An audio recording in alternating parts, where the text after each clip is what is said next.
Facebook community স্ট্যান্ডার্ডের 4টি মূল নীতি আছে বা মূল ভিত্তি আছে, যেটা আমরা অনেকেই জানি না। তো সেই মূল ভিত্তি বা মূল নীতিগুলো নিয়ে আজকে কথা বলবো। তাই ভিডিওটি স্কিপ না করে শুরু থেকে শেষ পর্যন্ত দেখবেন, তাহলে অবশ্যই ফেসবুক কমিউনিটি স্ট্যান্ডার্ডের এই 4টি মূল ভিত্তি সম্পর্কে আপনি ভালোভাবে জ্ঞান অর্জন করতে পারবেন।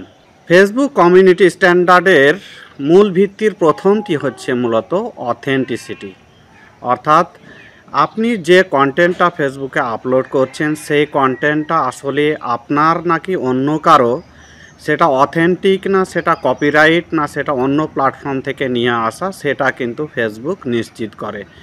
তো অবশ্যই আপনি যে কন্টেন্টগুলো দিবেন সেটা অবশ্যই অথেন্টিক হতে হবে এবং আপনার নিজস্ব তৈরি করা থাকতে হবে এবং সেটা অরিজিনাল কন্টেন্ট থাকতে হবে। দ্বিতীয় যে ভিত্তি সেটা হচ্ছে মূলত সেফটি।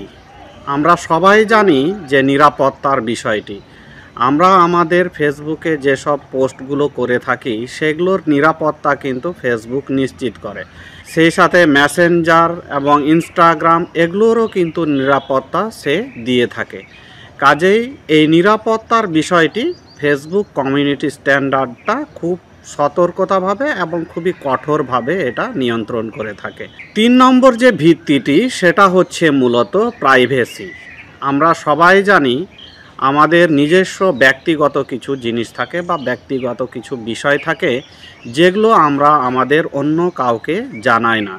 তো ফেসবুকও এই প্রাইভেসিটা খুব গুরুত্ব সহকারে বিবেচনা করে, কারণ আপনি যখন কোনো কন্টেন্ট বা কোনো বিষয় আপনি দিবেন বা আপনার user ID, password, mail address বা অন্যান্য যে পার্সোনাল তথ্যগুলো থাকে সেটা কিন্তু অন্য কারো কাছে সেটা শেয়ার করে না, এবং এই প্রাইভেসিটা ফেসবুক খুব সতর্কতার সাথে এবং খুব যত্ন সহকারে এটা নিয়ন্ত্রণ করে থাকে।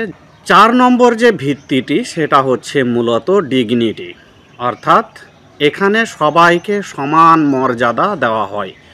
আমরা আমাদের ফেসবুক আমরা যারা ব্যবহার করি আমরা দেখি যে সেখানে সকল ধরনের মানুষ, সকল সম্প্রদায়ের মানুষ, সকল গোত্রের মানুষ সমানভাবে সুযোগ সুবিধা লাভ করে থাকে এবং সমানভাবে ফেসবুক ব্যবহার করে থাকে। তো এই ছিল মূলত ফেসবুক কমিউনিটি স্ট্যান্ডার্ডের যে 4টি মূল ভিত্তি।